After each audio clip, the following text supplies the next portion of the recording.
Alright, so this is going to be quite a special video where I'm going to rank my favorite Moomin characters, because I might not have explained it, but I'm actually quite a big fan of the Moomin series. It is actually one of my favorite childhood shows. I grew up with it and watched it a lot as a young kid. And even today it has a special place in my heart because it's kind of a show that I forgot about. It was released in the 90s, even though I saw it in the 2000s, but whatever.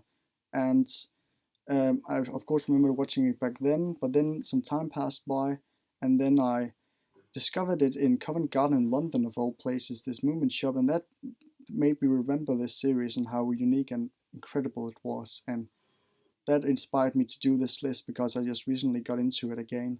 And what occurred to me was that this series actually has a lot of fascinating and quite interesting characters, actually. I mean, you wouldn't really expect it at first glance, but as you get older, at least for me, you start to realize how interesting these characters really are. And for a quick summary, it was made by Tove Jansson, a Finnish writer and illustrationist, I think, and it was in the 40s that the first books were made, and there were also made comic books about it, and there was a lot of TV and movie adaptations of it, and it has then exploded for mainly in Europe and also in Japan, but not so much the United States though. But still, it's a really cute and interesting series. If and actually also if you dig deep to it. And now I'm going to count down what my favorite characters are. Let's go.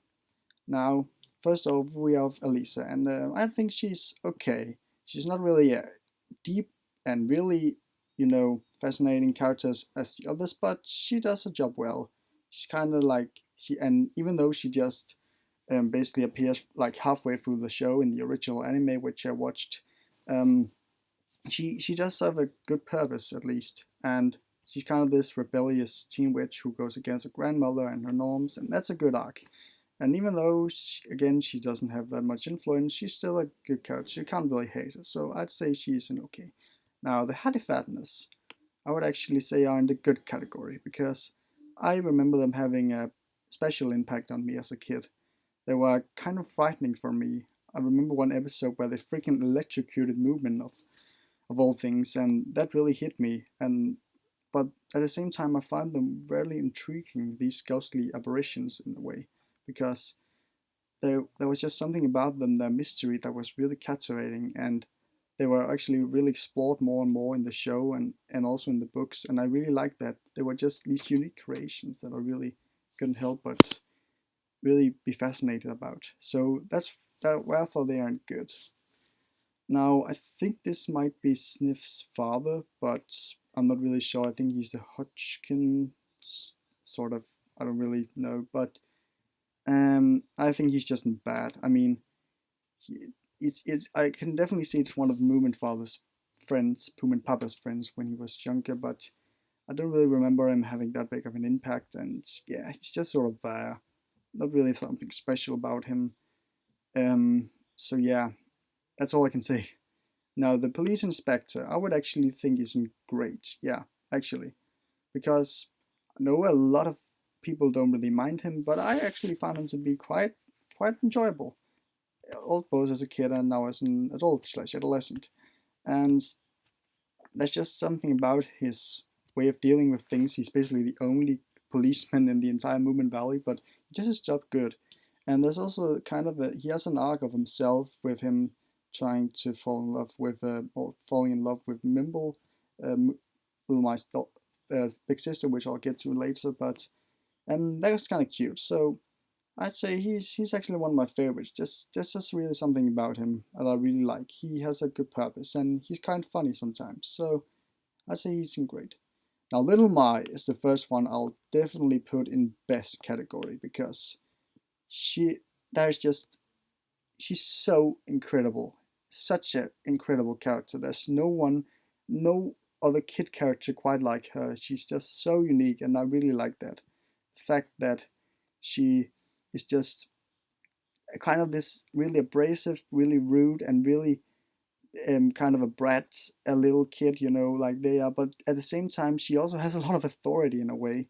She's always the one that is not afraid to tell about the harsh realities when people are too naive, and she's just really um, she always like wants to have people get together and work properly. She's kind of funnily, even though she's a really small character, she surprisingly has more authority than one of the bigger ones, and that's really great about her. And she's just funny. She does whatever she wants. She's just great. I really like that. And Moominmamma, I'll also have to say isn't great because she's probably one of the best fictional mothers ever.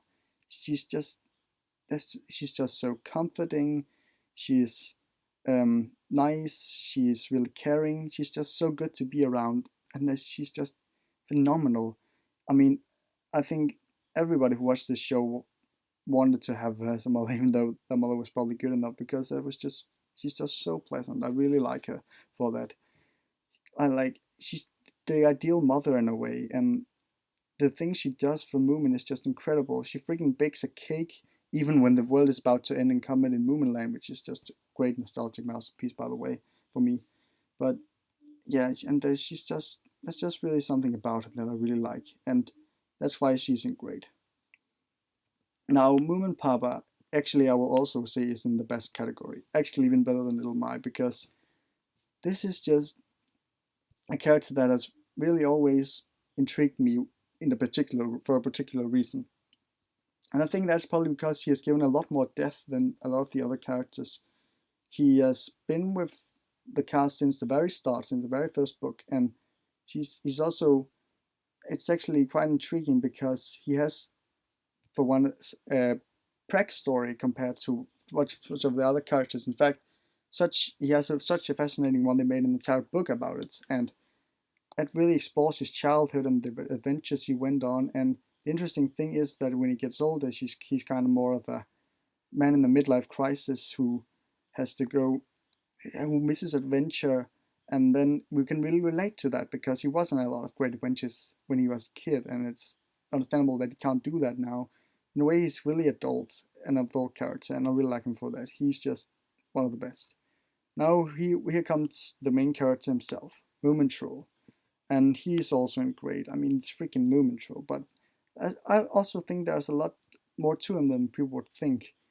This is probably the character I relate to the most, especially as a little kid, because I can really see Moomintroll a lot in myself, especially when I was a kid, because I was also very naive, outgoing, and curious, but at the same time also very insecure and really um, taking notice about how the world works, and the I can really relate to him for that, and I actually think there's a bit more layers to him because he can both be really brave at times and really kind, but he can also be scared and insecure and stuff, and that's just really great. You never know how Moontroll is going to react in in the next book or something, but and yeah, he's really you can't help but like him. He is Moomintroll, of course, but I really think there's actually more to him than just that, and he's of course probably the most iconic character. Can't really, even though there's one book which he barely appears in, he's basically in every other thing the movement has done. So um, yeah, I really like him for that. Now Mrs. Fillyjonk. I'd actually put her in worst because I actually really never liked her. She's it's kind of a really hateable one, I think. She's I mean things especially towards her kids because it's like everything has to be okay, educational, you can't have fun, and she's just really snobbish and thinks that others who are not really studying hard enough or working hard enough are just idiots, and that's just really mean and condescending, and I really don't like that, especially when it's not done in a very humorous way. It's just that's how it is, and yeah, she's just I really hate her actually. That's why she's in worst. Now this I believe is Moomin's father, and yeah, sorry, he's also in worst because he was actually more of a loser than Sniff for one thing, and the fact that he just like doesn't really contribute a lot, and yeah, it's just how I believe Sniff also was. That just made us makes Sniff more dumbed down, so that's why he's in worst. Sorry about that, but that's how I feel. And now we have Mimble, and I think she's just in the okay category. Nothing really amazing about her. She's just Blue Mice big sister, really, but she has a fascinating route about being, attracted to the police inspector and such. But there's not really lots more to her. She's just mainly there. So let's just move on. Now we have Ninny, and I would actually say she isn't good because I do have kind of feelings for her. She's that invisible child in these few episodes that I really like. Also, a really good chapters in the comics or books, I think. And it's just really something intriguing about her. You really relate to her. You really want to make her be visible again, and that's just really cute. So yeah, I have a soft spot for her. I think she deserves to be good. And Sniff, I would actually argue, is deserves to be in great. I know a lot of people, yeah, actually right here. I know a lot of people don't really mind him that much, but I think he's actually a really good character. He's really likable. He's really likable, I think. And I also, of course, think he's really humorous, but there's also a bit of an interesting character to him. He's both a huge coward. He's not really a fan of adventures, but at the same time, he also wants to get rich quick, and he has all that greediness to him that's really interesting. Um, Even though he practically never succeeds, and I just really like him. He has a likability, likability to him, kind of like Tigger from Winnie the Pooh, even though they're not the same. They still equally as likable.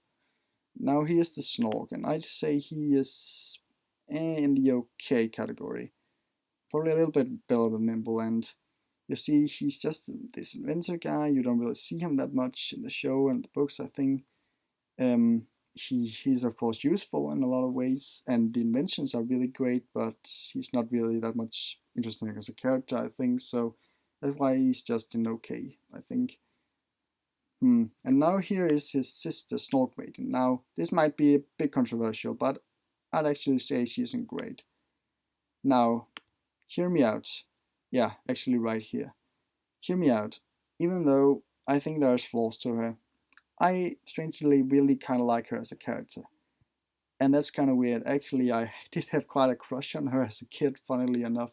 And although that's weird because she's not even human, she's not even an animal, she's a freaking Snork. But whatever. There was just something that was really likable to her. And, many people say that, whoa, she's just beautiful and really vain and such.